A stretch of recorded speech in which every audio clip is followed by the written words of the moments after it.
안녕하세요. 부모님 늘품 최재혁 변호사입니다. 오늘의 주제는 친권자, 양육자 지정, 흔히들 그냥 양육권으로 줄여서 얘기하는데요.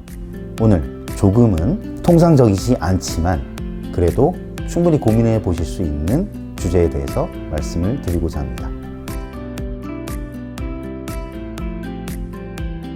80에서 90% 이상의 이혼 가정이 통상적으로는 이제 엄마가 친권자 양육자로 지정되는 경우가 많습니다.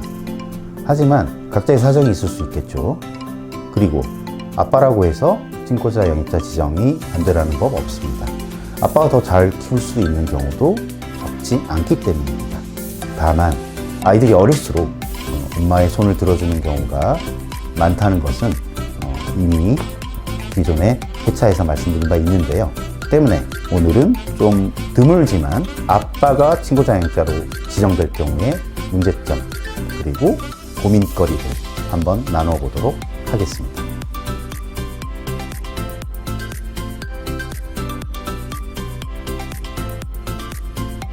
자, 이럴 때 아빠가 양육하게 될 경우에는 많게는 시아버지, 시어머니가 양육을 전담하게 될 것이고 아빠가 키우는 것이 아니라 시부모가 키우게 되는 것이 아닌가 라는 의문을 가지게 되실 것입니다. 실제로 그렇게 되는 경우가 많고요. 예를 들어 아빠 회사에서 지방으로 정근을 보냈습니다.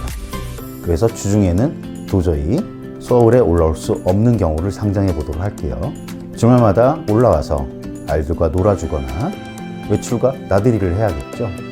그러나 귀찮다는 이유로 서울에 올라오지 않고 그냥 친할아버지, 친할머니께 그냥 양육을 전적으로 맡기는 경우 허다했습니다. 자, 이럴 경우에 어떻게 하느냐? 그럴 것이 너무 예상되는데 그럴 바에야 내가 키우는 것이 맞지 않나. 하지만 형편상 실질적인 면에 봤을 때 아빠가 키우는 것이 더 나은데 이런 수많은 고민을 하시게 되는 분들께 오늘 제안을 드리고자 합니다. 재판부에서 그런 부분을 경계하기 때문에 그 부분을 양보하는, 양육권을 양보하는 엄마 측 대리인이 재판부에 끊임없이 묵소를 해야 됩니다. 어떤 묵소? 아빠에게 양육권을 양보하는 것까지는 좋지만 향후 양육을 아빠가 전담하는 것이 아니라 시아버지, 시어머니가 전담하게 될까 두렵다. 이런 고민을 재판부에 끊임없이 묵소합니다. 이런 부분이 미래에 일어날, 즉 현재에 일어나지 않는 일을 재판부는 판단할 수 없다. 절대로 그렇게 판단하지 않습니다.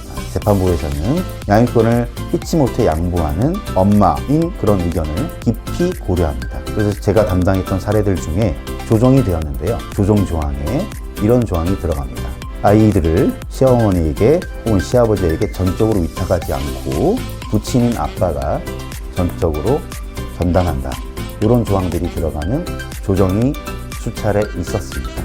만일 이 조항을 아빠가 어겼을 경우에는 엄마가 친권자 양육자 변경 심판 청구를 할 수 있고 아이를 다시 엄마에게로 되돌려 놓을 수도 있다. 그렇게 엄중하게 경고를 합니다. 때문에 아이들을 면접고시도 하시면서 아이들이 어떻게 양육되어지는지 제대로 양육이 안 되고 있다면 그런 사정들을 계속 수집하시어 아빠한테 경고를 해야겠죠. 그럼에도 불구하고 양육자의 태도가 바뀌지 않겠죠. 그럴 땐 어김없이 친권자 양육자 변경 심판 청구를 하시면 법원에서는 엄마 편을 들어주고 아이를 되찾아 오실 수 있는 사례를 제가 경험을 했습니다.